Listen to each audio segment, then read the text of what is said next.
Hi everybody, Nancy Hart here, Whole Heart Evolution, your Certified Life Mastery Consultant. It is indeed Wednesday, and it's time for our Mindset Tune-Up.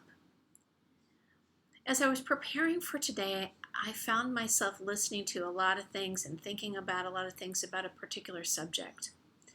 And you know how, or has this ever happened to you, where you find yourself chewing and chewing and chewing on something and it's really wanting to become complex and you really just want to keep it simple? Has that ever happened to you?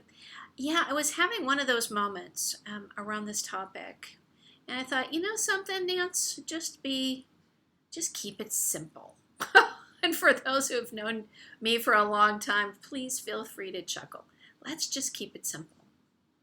This is what's on my mind and on my heart. And what's on my mind and heart is mental health. We're talking a lot about it in the news lately. People are really becoming aware through celebrities, through articles online and periodicals, podcasts, even public figures like Prince Harry and Meghan Markle, who are really trying to shine the spotlight of awareness on something that, even in this day and age, still for many of us, is not necessarily a badge of honor. It's something that perhaps we have navigated, that we've endured. Perhaps we've talked about it in quiet corners, seen a therapist, maybe had some medication in our lives. Well, let's just say we're coming out of, in my estimation, and this is probably not a new metaphor for any of you, we are coming out of this time of pandemic, slowly emerging, much like the analogy of the caterpillar that went into the cocoon and is now coming out the other side.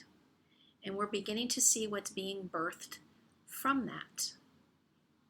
Now, ideally, what's coming through that is an amazing new incarnation. In the caterpillar's world, it's a butterfly.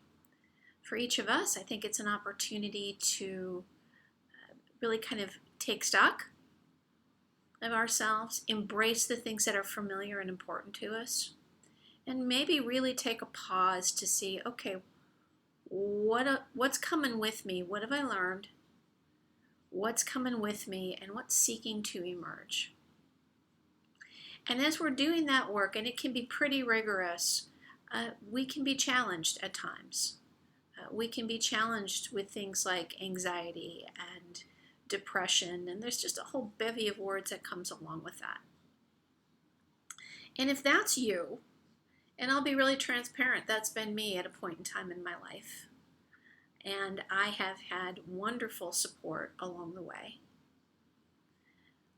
I'd like to offer in today's lesson an opportunity of just some very simple words of wisdom, some simple kindness from somebody who I think you know is my superhero, and that's Fred Rogers. Mr. Rogers seemed to always have the right words at the right time. What I would like to be sure that I frame this with is that in the area of mental health, do what it is that you need to do without shame, without blame, to take good care of yourself. Because you know something? We need you. We need your gifts. We need your talents. We need your service in the world. We need you to be you and be feeling really good about that. And with times like these, I think all of us are going to be a bit challenged. So do what you need to do to take care of yourself. There are wonderful resources out there. And when in doubt, lean into Fred. So I'd like to share with you just some gentle thoughts from Fred about what it is to be in community and what it is to be kind to each other and to ourselves. So here are some wonderful quotes. A couple of anthologies that I tend to pull these things from. The first is The Many Ways to Say I Love You. And we know that's a song that he composed and sang on Mr. Rogers' Neighborhood back in the day. Here's the first from page 130 in this book. Here's the first piece I'd like to share. He says this: above all, I think that the willingness and the courage to keep on trying develops best if there is someone we love close by who can lend us some of the strength we do not yet have within ourselves. I don't mean someone who will do a task for us, but rather someone who will share our times of trying just by being around and being supportive. Someone who can sustain the belief that we can succeed even when we doubt it ourselves. We all need quiet, caring cheerleaders like that. Sorry, let me phrase that again. We all need cheerleaders, quiet, caring cheerleaders like that. Grown-ups as well as children. Grown-ups as well as children. One of his favorite and famous sayings, one of the most essential ways of saying, I love you, is by careful listening with the ear of the heart. And oftentimes, and this is me speaking, oftentimes we just need somebody to give us a good listen, and just know that they're there for us. Hey, you don't need to solve it for me, but just a good listener. I'm blessed with those people in my life. I hope you are with yours and yours.